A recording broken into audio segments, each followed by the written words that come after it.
د خیبر پختونخوا نگران کابینی لخوا سلور میاشتو لپاره د 342 ارب روپو بجٹ منظور د سرکاری ملازمینو تنخواګانو او پنشن کی اضافه بجٹ کې 350 ارب روپے غیر ترقیاتی او 12 ارب روپے ترقیاتی اخراجات لپاره خود شي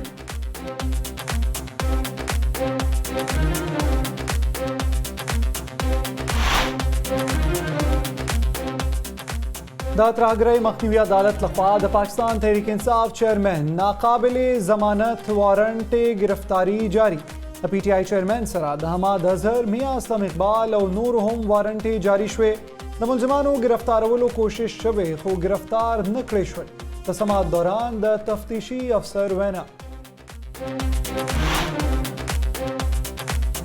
د تحریک انصاف رهنما اسد عمر او د شاه محمود قریشي ضمانتونه خارج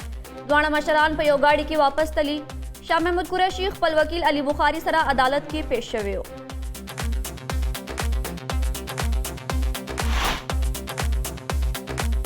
ډسټریکټ اینڈ سیشن کورټ اسلام آباد لخوا د شهریار افریدي ضمانت منظور عدالت شهریار افریدي ته د 1,00,000 روپو مچلخو جمع کولو حکم ورکړو داغه خلاف په I9 تھانه کې مقدمه درج و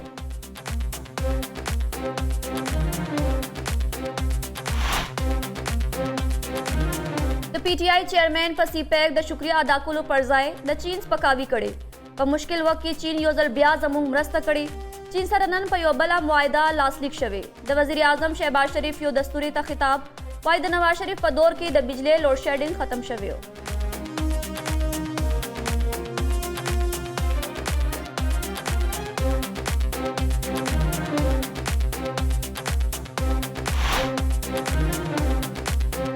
د پاکستان مسلم لیگ نون لخوا د عام انتخاباتو لپاره تیاری شروع مریم نواز پارټۍ ته د انتخاباتو تیاری کولو هدایات جاری کړل د نون لیگ لاهور تنظیم ته اختر نفس د ریلو جلسو او د کارنر میټینګ شیډول جوړولو هدایت د پاکستان پیپلز پارټي چیئرمین بلاول بھٹو زرداری قومی اسمبلی کې په بجٹ د خبرو نه انکار بجٹ عمومی بحث کې حصہ نه اخلم د خارجه چارو وزیر بلاول بھٹو زرداری وینا آصف علی زرداری قومی اسمبلی بجٹ سیشن کی شرکت نہ دے کڑے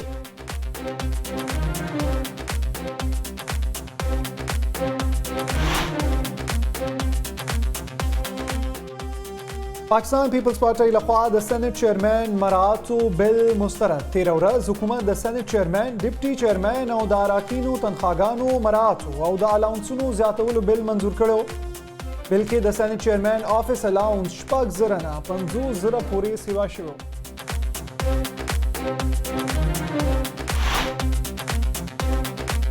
صدر عارف الوی نن د ماشوم کېدو دپاره د ملازمو مور او پلار ته د چوټې ورکولو د بل توثیق کړی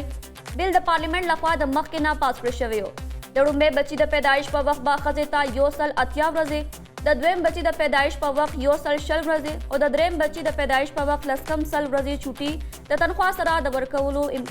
اعلان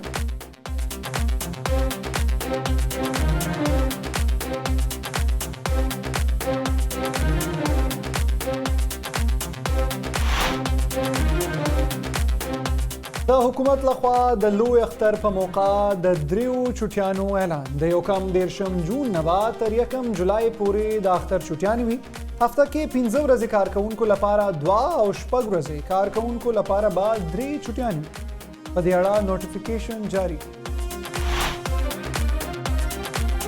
او د ګرمۍ نه تنګ ولس لپاره د خوشاله خبر بارانونه به کله کېږي د موسمیاتو محکمې نیټه ښودلې وفاقي سرخار اسلام آباد کې نن د شپې په وخت تیز هواګانو سره د باران امکان دیر مالاکنډ سوات ایبټ آباد کې هم کړک کړک سره د باران پیشنګوئی